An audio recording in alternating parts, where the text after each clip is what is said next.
Blessed are the eyes that see what you see. For I tell you, many kings and prophets have desired to see what you see, and have not seen it. To hear what you hear, and have not heard it. I thank you, Father, for hiding these things from the learned and the wise, and revealing them to the innocent and the simple.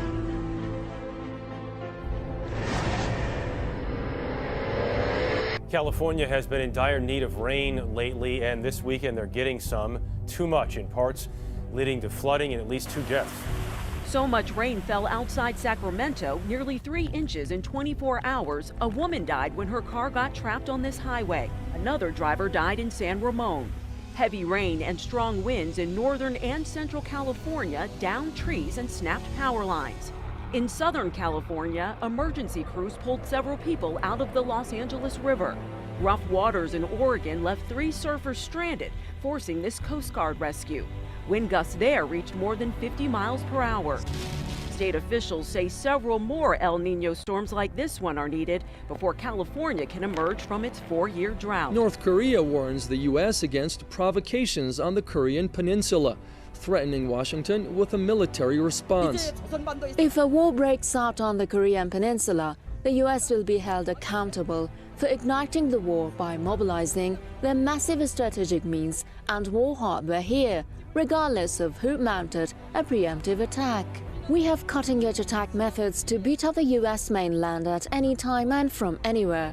Also, we have diligently developed and deployed self-reliant weapons in the era of the Workers' Party of Korea, which enables us to fire strong artilleries.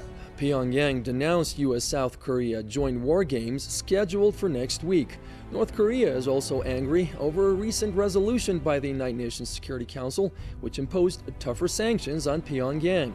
The resolution came in response to North Korea's recent nuclear test and satellite launch. North's officials say their actions are preemptive and are aimed at deterring U.S. potential threats. Today, a bomb exploded at an airport checkpoint in Somalia, but it's what the bomb was in that has the U.S. worried. The bomb was hidden in a laptop computer in shattered windows at the small airport north of the Somali capital, Mogadishu. Somali investigators say 2 more explosives were found and defused, including one in a printer. In February, a laptop bomb smuggled through airport security in Mogadishu blew a hole in this jetliner shortly after takeoff. 1 man was sucked out of the plane and killed. The terrorist group Al-Shabaab is suspected in both explosions, but the devices have the hallmarks of Al-Qaeda in the Arabian Peninsula. In 2010, AQAP tried and failed to use bombs embedded in printer cartridges to blow up cargo planes. Counterterrorism analyst Mohammed Fraser Rahim. Terrorist organizations work together for mutual purposes. If they have one limited capability on one end, they work with together on another end so that they can build their forces together. U.S. intelligence officials point to October's downing of a Russian airliner in Egypt as proof of a renewed effort by terror groups, including ISIS, to target airplanes. Since the summer of 2014, passengers flying to the United States have faced enhanced screening of their electronic devices. But in the U.S., a government study last year found mock explosives routinely made it through security checkpoints. The DPRK Army and its people would not miss out on any opportunity to realize the greatest desire of the Korean nation. It will be through the sacred war of justice for reunification in response to any attack by the U.S. and South Korean forces. The United States says it will go ahead with military exercises on the Korean peninsula, despite a threat by Pyongyang.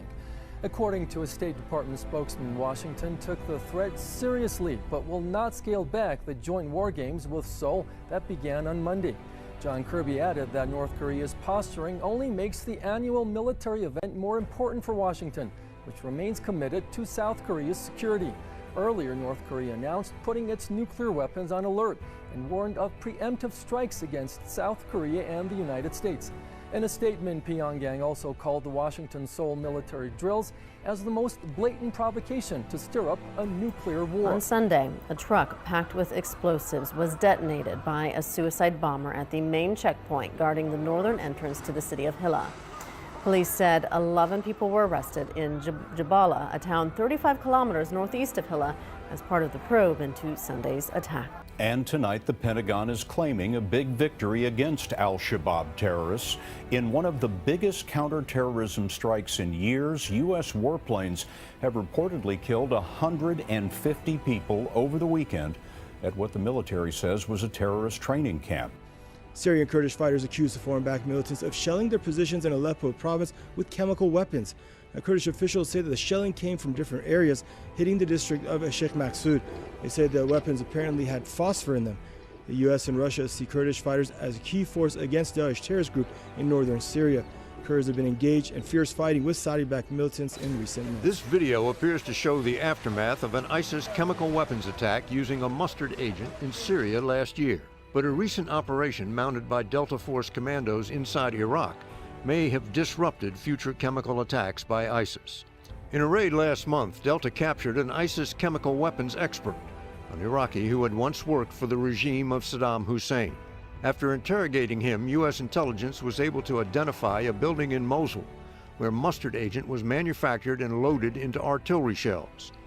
This video, released by the British Defense Ministry, shows a building described as an ISIS weapons factory being destroyed by an airstrike this past weekend.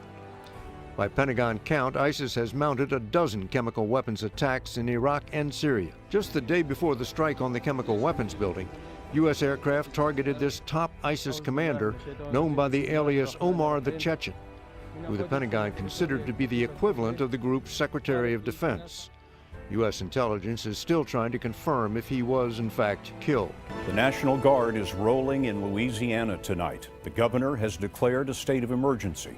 More than 14 inches of rain and counting have fallen near Shreveport. Roads are washed out. Water is rising to the rooftops. In Oklahoma and Texas, 2 people have drowned. Tonight, warnings and watches stretch from the Gulf to Illinois. A second blast of heavy rain pounded North Louisiana overnight. He just stalled out. Should have known better than to do that to begin with. Around 15 inches have fallen in other parts of the state, and another foot could be on the way. That threat has forced officials to call for the mandatory evacuations of about 3,500 homes. It's a disaster. I feel sorry for these people. Look at it. Northwest Louisiana has registered more rain in the past 12 hours than in the last 2 months. More than 100 roads have been closed. Some are crumbling. Drone video taken over Shreveport shows entire neighborhoods underwater. More than 100 homes have been flooded. Most of those are in the nearby community of Houghton in Bossier Parish, where the water has risen to rooftop levels. Has this ever happened here, sir? Not like this. Not this bad. No, Emergency crews continue to go door to door, urging people to get out of the high-risk areas. But they are finding themselves overwhelmed with calls for help. They're getting calls coming in from every direction. Everybody's trying to respond to do the very best they can, you know, but roads are closed. They're trying to figure out how to get to people. 18-year-old Dylan Davis isn't even from this area, but he came to help. How many people have you helped to get out of homes? About 6 or 7 houses. We've been swimming across water wherever the sheriff's offices wouldn't go and just doing what we can. Iran test-fired 2 ballistic missiles, sending a disturbing message. The Islamic Republic wrote the phrase, "Israel must be wiped out" on the missiles. It's a show of force from the country as U.S. Vice President Joe Biden visits Israel today. Biden met with Israeli Prime Minister Benjamin Netanyahu, who strongly opposes the U.S. nuclear deal with Iran. Kim Jong-un says this is a miniaturized nuclear warhead, a capability the world hoped North Korea would never reach, but some U.S. officials feared they already had. The location and date of these photos is unknown. Intelligence agencies around the world will be poring over them to assess what it tells them about the true capability of the nation that just days ago threatened nuclear war on the US and South Korea. Is this a real nuclear weapon? What kind of missile is this? And is this a blueprint blurred out behind Kim Jong-un? South Korea casts doubt on its neighbour's claim, saying in a press release, the South Korea Defence Ministry assesses that North Korea at this point has not secured the capability of miniaturising a nuclear warhead. North Korea observers say Kim Jong-un's message is the same, whether the warhead is real or not. The U.S. says it's trying to convince the Australian government to allow the deployment of long-range bombers in Australia. Now, Commander of the U.S. Pacific Air Forces, General Laurie Robinson, says the high-level discussions are underway to base American B-1 bombers and aerial tankers in the Northern Territory. Now, Robinson also says the bombers will be set within striking distance of the disputed South China Sea. The U.S. general admitted that impact of the call on simmering tensions in the Asia-Pacific region. Australian Prime Minister Malcolm Turnbull refused to comment on the discussions, but confirmed that a larger presence of U.S. Air Force is going to take place in the near future. This comes as the Chinese government is deploying advanced missiles on the disputed islands in the South China Sea. Washington and Beijing have been trading accusations of militarizing the region. Israeli soldiers shot and killed a Palestinian who tried to stab them in the West Bank on Wednesday. That came after two Palestinians opened fire at cars in Jerusalem the same day, wounding one man. They were then shot dead by police. Since October, Palestinian stabbings, shootings and car rammings have killed 28 Israelis and one American, while Israeli forces have killed more than 170 Palestinians. Meanwhile, US Vice President Joe Biden arrived in the region on Wednesday for talks with Israeli Prime Minister Benjamin Netanyahu and Palestinian President Mahmoud Abbas. US officials say no peace breakthrough is expected during the visit. The clashes continue between Ukrainian army forces and pro-Russian militias in the country's volatile east. Kiev says Ukrainian military positions in the Donbas region were shelled nearly 50 times on Wednesday. Ukrainian military checkpoints were also attacked near the city of Luhansk.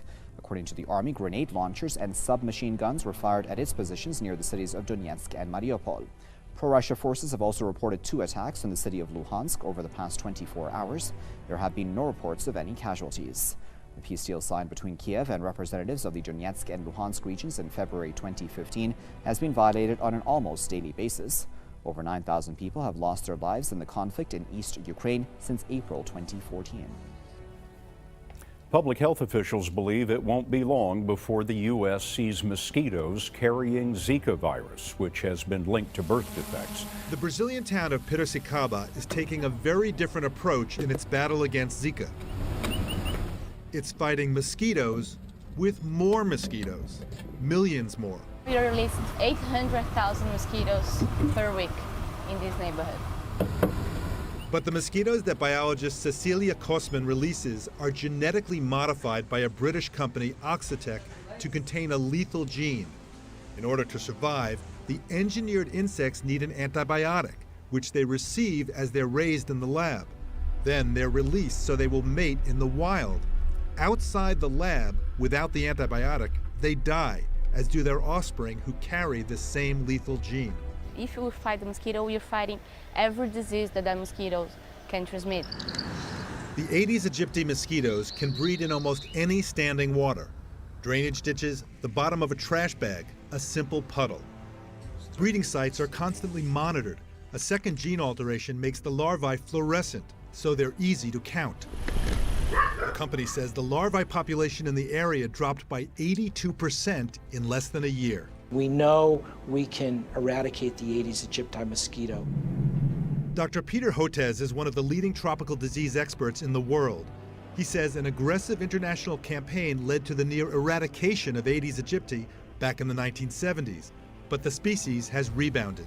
I think, we can evaluate these new technologies. It's worth evaluating them at scale, but that should not stop efforts right now using traditional methods. Key West, Florida has applied to the FDA to conduct a test using the same mosquitoes, but some residents are fighting it, saying it's too soon to understand the environmental impact.